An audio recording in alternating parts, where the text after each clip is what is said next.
एक बार की बात है, एक शेरनी ने जंगल में एक बच्चे को जन्म दिया और जन्म देते ही वह इस जगह पर मर गई। उतने में उधर से कई सारी भेड़ गुजर रही थीं।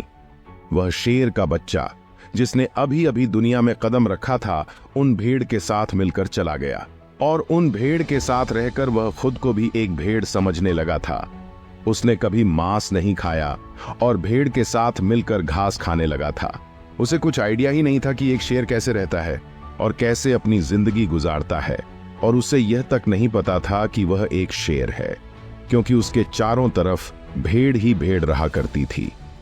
भेड़ों के साथ ही वो पलने लगा था। फिर समय गुजरता गया और वह शेर का बच्चा एक यंग शेर बन गया। एक दिन एक बूढ़े शेर ने उन भेड़ों के झुंड पर हमला कर दिया। जब उस बूढ़े शेर ने भेड़ों के झुंड में इस यंग शेर को देखा तो वो हैरान हो गया। उसे अपनी आंखों पर विश्वास नहीं हो रहा था।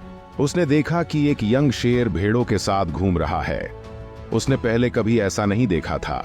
वह यह भूल गया कि वह वहां पर भेड़ों को पकड़ने आया था। उसने सोचा कि वह शेर से बात करेगा और पूछेंगे कि यह सब क्या हो रहा है। उस शेर को पकड़ने के लिए बूढ़े शेर ने भेड़ों के झुंड पर फिर से हमला किया।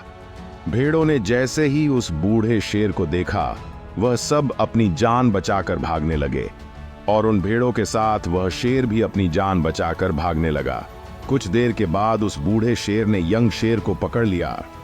उस बूढ़े शेर ने यंग शेर से कहा, अरे बेवकूफ, तू मुझे देखकर भाग क्यों रहा है? यंग शेर ने रोते हुए कहा, प्लीज मुझे छोड़ दो, मैं एक साधारण सा भेद हूं, मुझे जाने दो। वह बूढ़े शेर को देखकर एक भेड़ की तरह कांप रहा था। शेर यह सुनकर हैरान हो गया और वह समझ गया कि यहां पर क्या हो रहा था। लेकिन बूढ़े शेर ने उसे नदी की तरफ धकेलते हुए कहा कि अपने आप को इस पानी में देखो। नदी का पानी पूरी तरह साफ था। उसने देखा कि वो एक भेड़ की तरह नहीं बल्कि एक शेर की तरह दिखता है, और वह रियलिटी को समझ गया कि वो एक भेद नहीं बल्कि एक शेर है। और एक सेकंड के अंदर ही उसने एक शेर की तरह दहाड़ मारी। उसकी दहाड़ सुनकर पूरा जंगल हिल गया।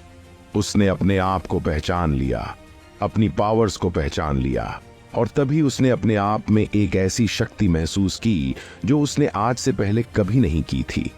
फिर उसने सोचा कि एक भेड़ की तरह जीना सच्चाई नहीं थी, वह सिर्फ एक मन का वहम था और वो रियलिटी को जान चुका था। इस कहानी से बहुत ही डीप मैसेज निकलकर सामने आता है। अपने अंदर से उस कमजोरी को निकालो जो आपके अंदर है। तुम भी एक शेर की तरह हो जो भेड़ों के बीच फंस चुके हो। तुम्हारे आसपास जितने भी लोग हैं वो तुमको ये बोल बोल कर कमजोर कर रहे हैं। तुम कुछ नहीं कर सकते। तुमको इस भिड़ से अलग चलना है और अपनी शक्ति को पहचानना है। और जिस दिन तुमने अपने अंदर की शक्ति को पहचान लिया, उस दिन के बाद तुमको कामयाब होने से कोई नहीं रोक पाएगा। तुम एक शेर हो तो तुमको एक शेर की तरह ही दहाड़ना होगा। दोस्तों, अगर आपको हमारी वीडियो अच्छी लगती है तो हमारी वीडियो को लाइक और चैनल को सब्सक्राइब जरूर करें। धन्यवाद।